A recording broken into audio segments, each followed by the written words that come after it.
Everyone, welcome back to my channel. This is week 10 of my Shake It Off with Angela summer series, and we're gonna jump right into it. So last week, if you guys remember, I didn't have that great of a week. I wasn't feeling well. I had a headache.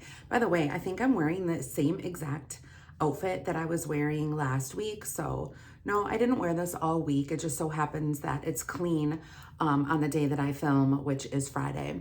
So last week I had a headache. I had gotten my monthly cycle. I wasn't feeling great. I should say, I should have celebrated 1.4 pound loss.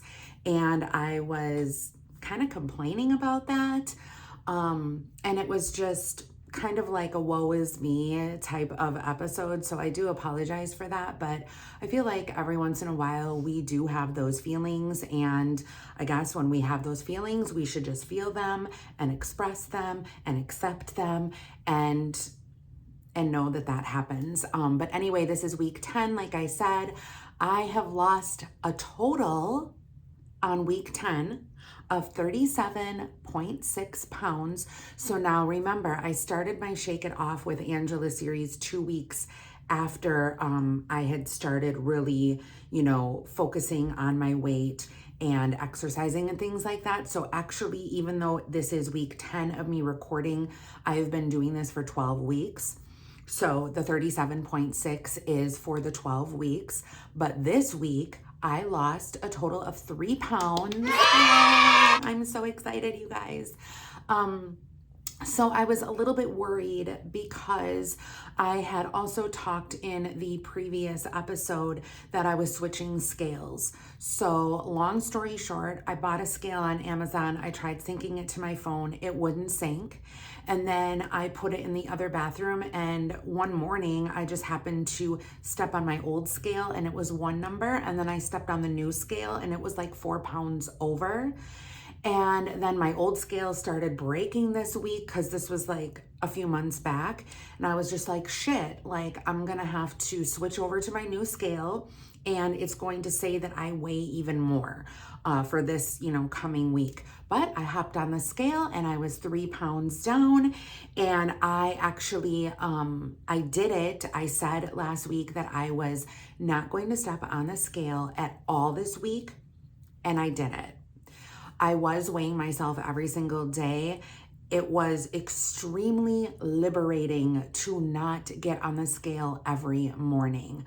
The scale for me during the week goes up and down. It fluctuates. It depends on what I'm eating. It depends on how hot it is outside. It depends on my time of the month, which I'm going through this pre-menopause. So I only, do my time of the month maybe like once every 3 or 4 months. So if that kicks in that month, then that can, deter the numbers. And I just felt like I was too auto-focused on the numbers. So I'm happy to report that I didn't hop on the scale at all. I did have some triggers during the week. The scale is right across from the toilet when I go to the bathroom in the morning. So when I'm sitting down in the morning, going to the bathroom, I'm looking at the scale thinking, oh my God, I really, really want to step on it, but I'm not going to. And by the end of the week, you guys, like I said, it was so liberating just to, I could let go of that. It was almost like it was, no pun intended, but a weight on my shoulders, a stressor on my shoulders. And now that I release that and I'm not weighing myself every day, I can focus more on my eating and things like that, and less on this so-called number that fluctuates that probably isn't even real anyway. So other things that I wanted to talk about, changes that I have noticed during this week. Eating wise, I have noticed that for my 1 meal a day, I have been getting full faster. So, for example, yesterday I made some quinoa and just sauteed up some vegetables for my meal. And halfway through, I should have listened to my body because my body was telling me to stop. But I saw on my plate that I still had half of the food left. And I was like, no, you need this nutrition. You need to eat this. But I literally could have stopped. And I probably should have stopped. but I ate the whole thing. It was a half a cup quinoa, which is kind of a lot of quinoa, because after you cook it, it like, I think doubles. So it was probably like a cup of quinoa or maybe even more, I don't know.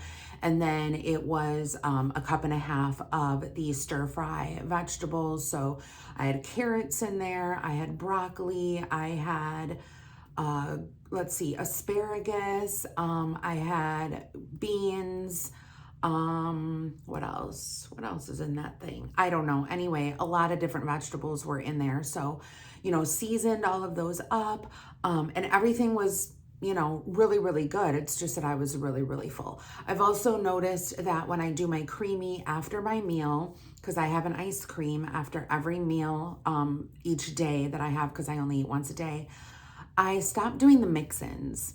So I was like mixing in like nuts, I was mixing in a lot of sugar-free sweets, and I just kind of noticed that those were like empty calories that I was consuming, like calories that weren't really nutritious for me, just empty calories. That's all I can, the only way I can really explain it.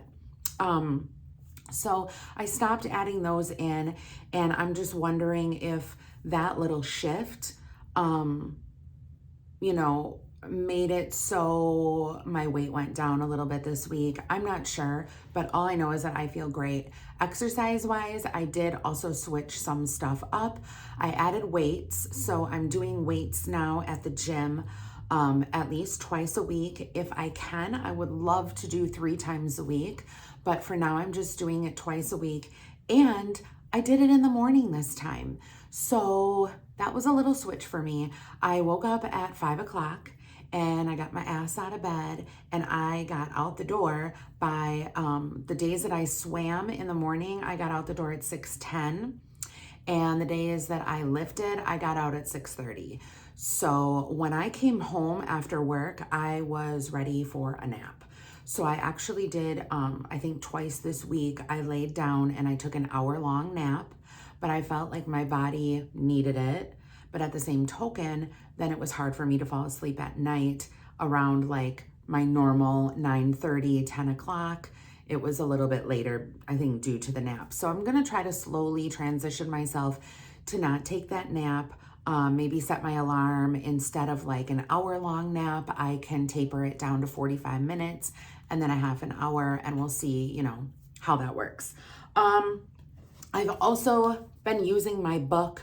I found my tracker in an old gym bag of mine, and this was a tracker book that I had used. Actually, one of my followers bought Miss Judy one of these books, so I'm hoping that she can find hers as well, because Judy doesn't know this yet, but I do plan on Monday to do all of our workouts in the morning so we can get it done and over with, and so I can just go home after work and not spend like an hour, you know, there after work. Like after you're done working, you just kind of want to leave, right? You just kind of want to go home. Like the last thing really that I'm thinking about is working out for an hour and then going home. So I feel like if I just get it done in the morning, that'll be a lot better. But anyway, this is the book that I had. I'm not too sure if it is still available on Amazon is where we got it. It's just called Track Your Fitness, and it says New Me Fitness.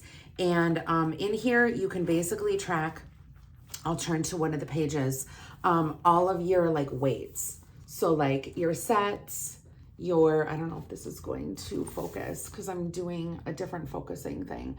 Anyway, all of your sets, the different machines that you do, what you're doing that day, and your, you know, goals and things like that. I really like this a lot. I bring this with me every single time I do my weights, so I can see where I was on which machine the last time, and I can document it and see if I want to go up, and if I do, I can document that so I don't forget what I did the following workout. So this is really, really good. So I think that's kind of it. I don't really have like too many goals per se this week, just to doing the weights at least 2 days a week, doing swimming at least 2 days a week, and you know, doing home exercises here on the days that I am not working out at the gym. I also have noticed too, like the days that I do swimming And the days that I do my weights, I don't really care about my tracker too much. So I've been attempting to get 8,000 steps a day, but when I do swimming, it doesn't really count that as steps. It counts it as an activity for swimming. So I may only get 5,000, 6,000 steps that day, but I am exhausted. I am like over, because I'm like swimming for 45 minutes to an hour doing laps, and I just feel like that's enough for me.